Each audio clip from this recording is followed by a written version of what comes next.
I always swore I'd never drag family into court. My mantra was always, keep the peace, family first. But when my own aunt, the one I'd been propping up financially for 2 agonizing years, actually laughed in my face and told me I'd never amount to anything, something inside me didn't just snap, it shattered. My name's Daniel, I'm 29. I've always been the responsible one in my family, the one who worked for everything. My parents weren't really around when I was growing up, so I learned pretty fast how to stand on my own 2 feet. I busted my butt through college, landed a good job in finance, and was finally living comfortably. That's when my Aunt Linda waltzed back into my life. Linda, bless her heart, was always that person who made terrible choices and expected everyone else to clean up her mess. She'd jump from job to job, spend money like it grew on trees, and had this incredible talent for guilt-tripping people into helping her out. I wasn't particularly close to her, but then came the call. She'd lost her job, her landlord was threatening eviction, and she was crying on the phone, saying she had no one else. My cousins had already cut her off, and my parents? They refused to bail her out. I told myself it would be a one-time thing, just to help her get back on her feet. I paid her rent for 2 months, figuring that would give her enough breathing room to find something new. But 2 months stretched into 3, then 6, then a whole year. Every single time I tried to pull back, she had a new excuse. She was this close to a job, just needed 1 more month. And of course, she always promised she'd pay me back. I hated it, but I kept sending money. She was family, right? The guilt was a heavy weight. Then one day, everything changed. I found out what she was really doing with my hard-earned money. I'd always assumed she was truly struggling. That's why I helped. But I ran into one of her neighbors when I was dropping off some groceries for Linda. The neighbor, bless her nosy heart, said, "Oh, she must be so grateful for all you do for her. She's always out shopping, getting her nails done, going to fancy restaurants. I don't know how she affords it." My stomach dropped. I didn't want to believe it. When I confronted Linda, she didn't even try to deny it. Instead, she scoffed. "You make good money, Danny. You'll be fine. Don't be so uptight." That was the first crack in my resolve. I considered cutting her off completely, but I still hesitated. Maybe she was just embarrassed. Maybe she would get a job soon. But then came the moment that ripped the Band-Aid off. It was my birthday. I didn't expect anything from Linda, obviously. But when I went out to dinner with a few friends, guess who I saw? Linda. Sitting at a table with her friends, laughing it up, ordering expensive drinks. A wave of pure anger hit me. But I forced myself to stay calm. I walked right up to her table. "Looks like you're doing well," I said, my voice eerily quiet. She didn't even blink. "Oh, hey, Danny. Yeah, I needed a night out." "A night out that I paid for," I shot back, my voice colder than I intended. She rolled her eyes, waved a dismissive hand. "Don't be so dramatic." That was it. I was done. Right then and there, I told her I wasn't sending another dime. I expected upset, begging, more guilt trips. What I didn't expect was for her to throw her head back and laugh in my face. "You'll never get ahead in life, Danny," she said, shaking her head as if I was a lost cause. "You're too soft. People will always take advantage of you. I mean, look at yourself. You've been paying my bills for 2 years. You really think you'll ever be successful if you let people walk all over you?" I walked out without saying another word. But I was seething. It wasn't just about the money anymore. It was about her absolute gall. I was furious at myself for letting her manipulate me, and I was furious that she thought she could insult me after everything I had done. The next morning, I sat down and went through every single bank statement. Every rent payment, every utility bill, every time I sent her money for groceries or some emergency. The total made my head spin. She had taken thousands from me. Enough, I realized, to take legal action. And that's when I made my decision. I wasn't just going to walk away and let her get away with it. This time, Linda was going to face the music. And I knew exactly how to make that happen. I spent the next week meticulously gathering every piece of evidence. Bank transfers, text messages where she begged for money, every single promise she made to pay me back. I documented it all. I even dug through old emails and found messages where she explicitly said, "I'll pay you back as soon as I get a job." It wasn't just verbal, I had written proof that she acknowledged the money was a loan. At first, I wasn't sure what my next step should be. I actually considered just letting it go, chalking it up as a painful lesson. But then I got a call from my mom. "Daniel," she started, her voice hesitant, "Linda told me you embarrassed her in public. What happened?" I nearly laughed. Embarrassed her? Was she serious? I took a deep breath and explained everything. How I'd been paying her bills for 2 years, how she'd lied to me, how I saw her spending my money on expensive dinners while claiming to be broke. I expected my mom to be on my side. Instead, she sighed.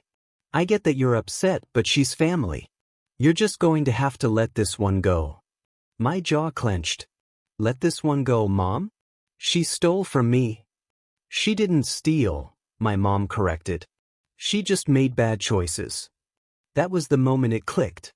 I finally understood why Linda had gotten away with this for so long. My mom, my cousins, everyone in the family had always given her a pass. She was the troubled one, the one who needed help. And anyone who dared to hold her accountable was told to just let it go. But I wasn't letting it go. Not this time. So I called a lawyer. I honestly thought my case might be weak. After all, I had given her the money. But my lawyer was confident. "This isn't just about money," he told me. "You have a paper trail that shows she acknowledged the debt. That makes it a contract. If she received the money with the understanding that she'd pay you back, you can sue her for breach of contract." That was all I needed to hear. A week later, Linda was served with legal papers. She called me immediately, screaming, "Are you out of your mind? You're suing me over a little bit of money." "A little bit?" I said, my voice dead calm. "Linda, it's over $20,000. She scoffed. "You gave me that money." "No," I countered. "I lent it to you. And I have proof." She tried every trick in the book. She cried, saying she'd be homeless if I did this. When that didn't work, she got angry. "You'll never win. You're just wasting your time." But I wasn't backing down. The next few weeks were chaos. Word spread through the family, and suddenly, I was the villain. My other aunt accused me of ruining Linda's life. My mom begged me to drop the case. Even my cousins, who had cut Linda off years ago, told me it wasn't worth the stress. But my mind was made up. Then, just when I thought Linda couldn't sink any lower, she did something that made me absolutely furious. She tried to flip the story. I started getting texts from mutual friends, people who barely knew the full situation, asking me why I was suing a single woman who was struggling to survive. Linda had painted herself as the victim, claiming I had forced her to take my money, that I was controlling her, that I was using the lawsuit to punish her for not being able to pay me back. I was livid. She had spent 2 years using me, laughing at me, mocking me to my face, and now she had the nerve to play the victim? If she wanted to fight dirty, I was ready. Because what she didn't realize was that I had something she didn't, the truth. And I was about to make sure everyone knew it. As the days passed, I could feel the pressure mounting. The family was in turmoil, divided over my decision. Some still sided with Linda, or at least tried to play the role of peacekeepers, telling me I should let it go. "Family is family," they'd say, "you're being too harsh." It stung, especially coming from my mom, the person who should have been on my side. The one who had watched Linda manipulate people for years was the one telling me to just forgive and forget. But I wasn't backing down. I started to prepare for the court case, and the more I got into it, the more I realized how serious it had become. I wasn't just fighting for my money anymore. It was about setting a boundary. It was about making sure Linda and everyone else in the family understood that I wasn't her personal ATM. She couldn't just take advantage of me and expect me to let it slide. I'll admit I was a little nervous. It was my first time dealing with anything like this, and I wasn't sure what to expect. But I had the evidence: texts, emails, bank receipts, and even social media posts where Linda bragged about her night out or treating herself when she knew I was paying her bills. I had it all lined up, and I was determined to make sure it didn't go unnoticed. The day of the hearing arrived, and my heart was pounding in my chest as I walked into the courtroom. Linda was already there, sitting with her lawyer, looking all smug, as if this was just another game to her. I could see it in her eyes. She still thought she could talk her way out of it. My lawyer briefed me, but nothing could prepare me for what happened when we actually got in front of the judge. The courtroom felt too small, too cold. Every word, every glance felt like it was weighing on me. I couldn't believe I was sitting there, suing my aunt. It was surreal. Linda's lawyer immediately tried to undermine my case, claiming I had given her the money out of family obligation, and that there was no formal agreement to repay. He suggested this was just a family dispute, a misunderstanding, and that I was blowing things out of proportion. The judge didn't seem to buy it, but it was still unnerving to hear those words. Then Linda took the stand. Her testimony was something else. She made herself out to be the ultimate victim. She was struggling, she was trying so hard, but I had attacked her in her time of need. She claimed I was holding her financial mistakes over her head, and that I was just trying to punish her because I was jealous of her free-spirited life. I couldn't believe it. She was literally twisting everything I had done for her into something selfish. I wanted to stand up right then and there, but I knew I had to keep my cool. I had the proof, I just needed to wait for the right moment. When it was my turn to testify, I took a deep breath and told the judge everything. I explained how I had been there for Linda for years, how I had given her money with the expectation that it was a loan, something she had agreed to repay. I didn't hold back. I told him about the expensive dinners I'd seen her enjoy while I was struggling to make ends meet, the lies she had told me, and the empty promises she had made. I also handed over all my evidence: bank transfers, texts, emails, the whole package. The judge listened carefully, asking both of us follow-up questions. He seemed to be considering everything with an open mind, and I could tell he was leaning toward my side. Linda, on the other hand, was getting increasingly agitated. She kept shaking her head, muttering under her breath, and throwing glances at me that were full of venom. She didn't like being challenged, and it was clear she was starting to panic. The most uncomfortable part came when the judge asked her if she had ever promised to repay the money. She hesitated for a moment. Well, I don't remember exactly saying that, but I told him I would when I could. It was a small slip, but it was enough. The judge turned to me. "Mr. Daniel, do you have evidence that she agreed to repay you?" I nodded. And that's when I handed over a text message from her, one she had sent just a few months ago. It was simple, but damning. "I will pay you back as soon as I get back on my feet. I promise." Linda went quiet. The judge nodded, as if he had just found the missing piece of the puzzle. He turned to Linda's lawyer and said, "It seems there's clear documentation that the money was given with the understanding that it would be repaid. I'll need some time to review the case and make a decision." As we left the courtroom, Linda's face was twisted in rage. She didn't say a word to me. She didn't need to, her eyes said it all. This wasn't over. And that's when I knew, no matter how this case turned out, it was going to be a turning point for me. But that wasn't the last time I'd see Linda. In fact, what happened next was something I wasn't prepared for. A few days after the hearing, I got a call from my mom.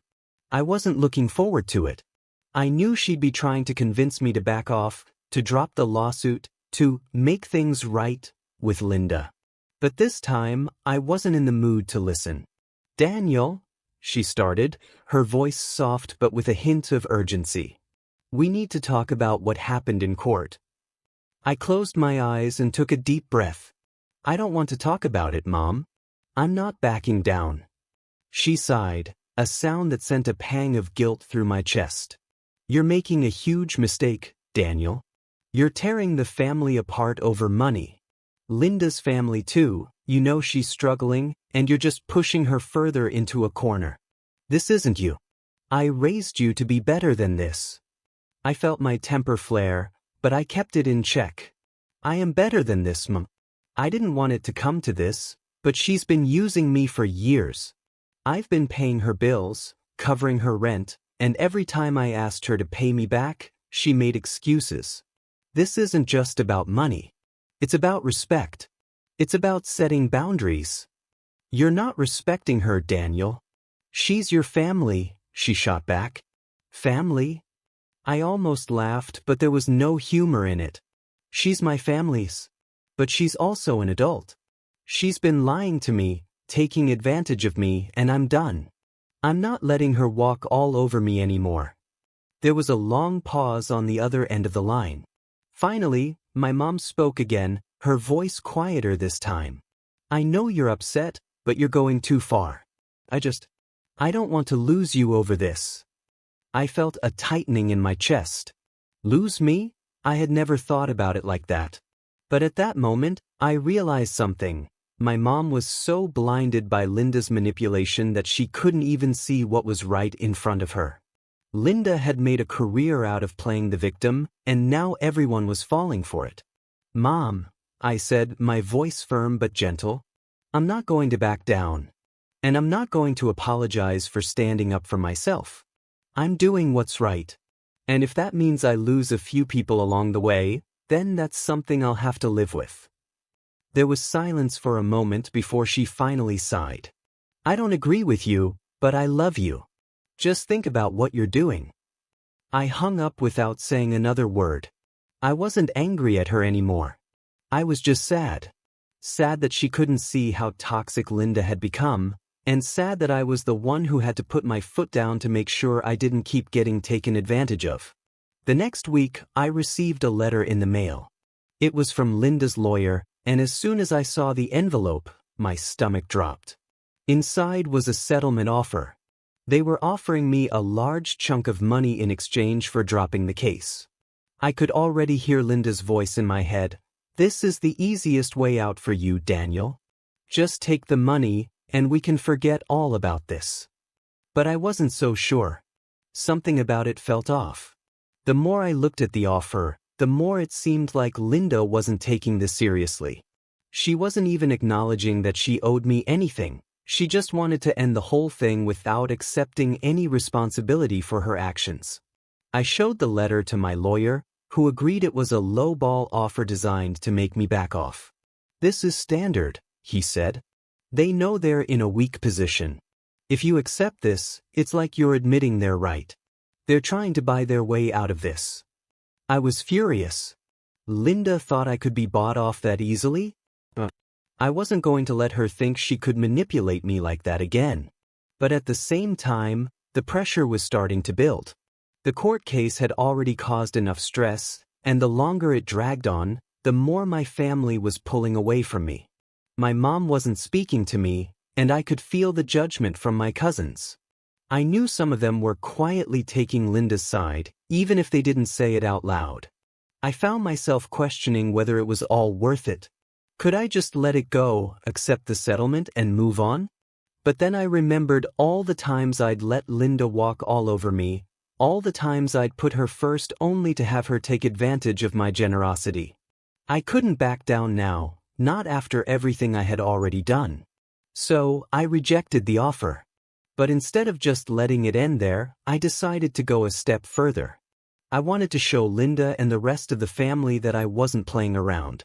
If she wanted to keep playing the victim, I'd make sure everyone knew the truth. I called up a private investigator. It was time to dig deeper into Linda's life, to see if she had been hiding anything else from me. I needed more ammunition for the case, and I wasn't about to let her pull the wool over my eyes again.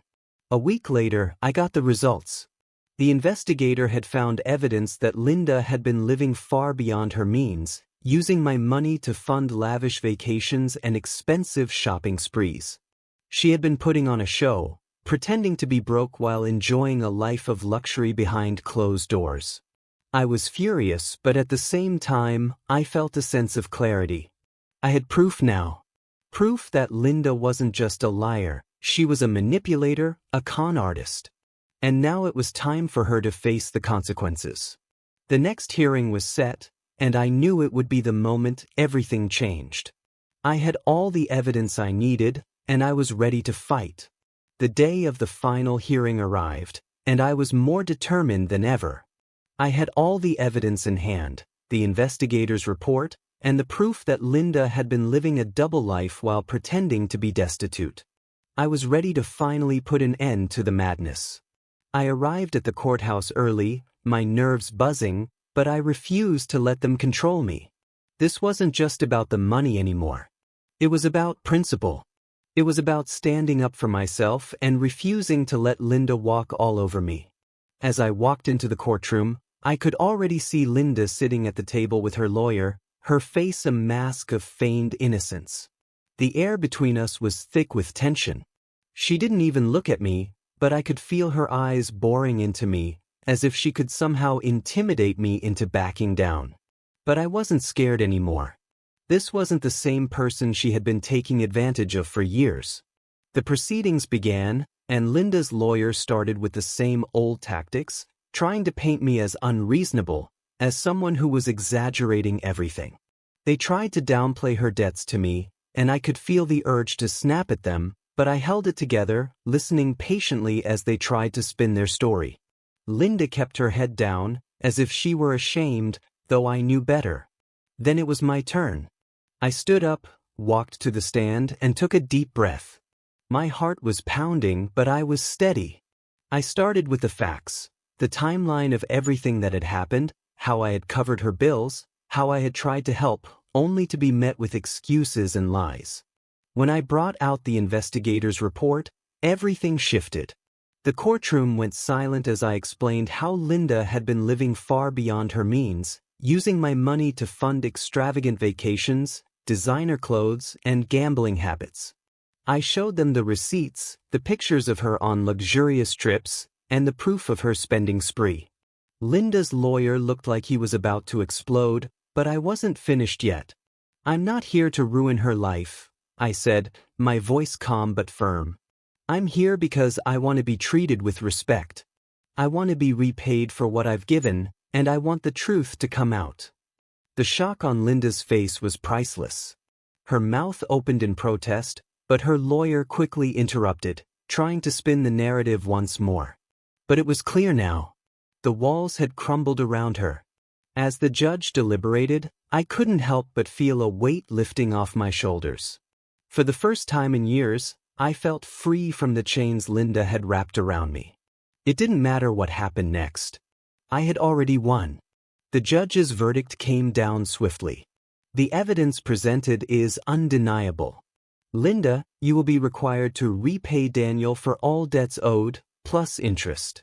And you will be held accountable for any further fraudulent behavior. The court will also require a full accounting of your finances going forward." Linda's face turned ashen.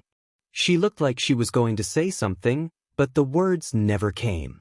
She just stared at the judge in stunned silence. For the first time in years, I saw something resembling fear in her eyes. Walking out of the courthouse, I felt a strange mix of relief and vindication. I had done it. I had stood up for myself. And the family? Well, I knew it would take time to rebuild those relationships. Some people would always take Linda's side. But I knew deep down that I had done the right thing. A week later, I received a message from my mom. "I'm proud of you, Daniel," it read. "I know it wasn't easy, but you've set boundaries and you've shown strength. Just don't let it tear you apart inside." I read her words and felt a sense of peace. There would be no more letting people take advantage of me, no more sacrificing my happiness for the sake of others. Linda had gotten what she deserved, and I had finally reclaimed my life. The road ahead wouldn't be easy, but at least now I was in control. And for the first time in a long time, I knew I was going to be okay.